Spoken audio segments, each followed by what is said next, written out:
All right, I'm Mr.G at Memorial High School, and we're doing small engines. This is part 2 of how to take apart a flywheel and using the flywheel holder and the flywheel socket. So now once you remove this is the pulley ratchet, and to show you how this works, turn that. It's just like a ratchet. Go ahead.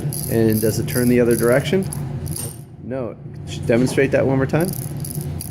Exactly, and that's when you pull when you do this, hold that for me.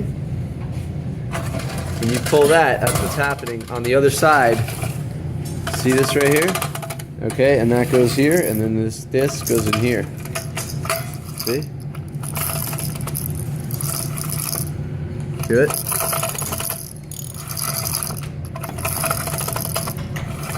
Okay, so that's how that works.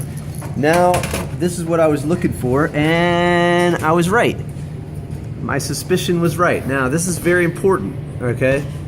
The timing is off because the key has been sheared.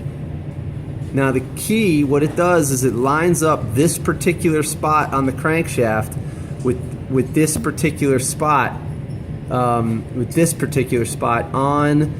the flywheel. Now, that sets the timing for the spark plug up here. Now, how does it set the timing up there? Because what you have is a magneto, which, when in place, goes here. Probably not facing the right way. I think you get the idea. I'm trying to do it one-handed. This goes here, and every time that magnet swipes past it, it sends an electrical pulse, high tension, up here. So if the timing of that happening is off by just a small amount right here, the engine won't start. Now your next question might be, why is that blurry? Fix it. Oh, now good. So the next question might be like, why would you have such a small little shearing key? Well, it's a fail-safe. So you guys listening to this? So basically what happens is, let's say you're mowing your lawn or you're using this in some way. Think about a lawnmower. This engine spins a blade, right? And then the blade, if it by accident hits a rock or stops suddenly, the engine wants to keep going. So what happens is the blade stops, the engine keeps going, and it destroys the engine by twisting the parts inside. Okay, it's a shock to the engine, right?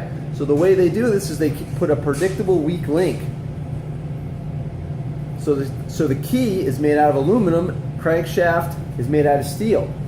And so it shears, it breaks if there's ever a moment where the crankshaft is out of sync with the engine. Does that make sense? I don't know if I explained that 100%, but just think it's a predictable weak link, and it also sets the timing, which if it breaks, it shuts off the engine. So it's a fail-safe. So you failed to mow your lawn, but you failed safely. It doesn't break the engine. All right, I hope that helps. Let's take a look at that one more time. This is now out of time. So now we're gonna take this off, right? Pull this off. And here you go. Here's one side of the key.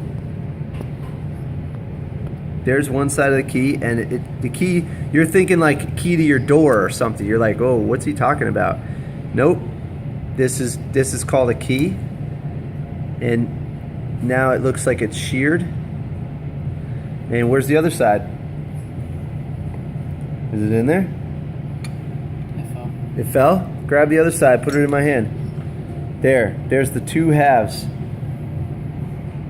And so this is called a keyway right here. And this is the shear key. And I have more of these. Believe it or not, Briggs & Stratton charges a couple bucks for each one of these. But it's just a piece of aluminum. And I don't know how the timing broke out because we're not attached to any load, but it can happen. So there you go. So now we're going to change out the key. The key is in those drawers over there. Okay, there's one that's called keys.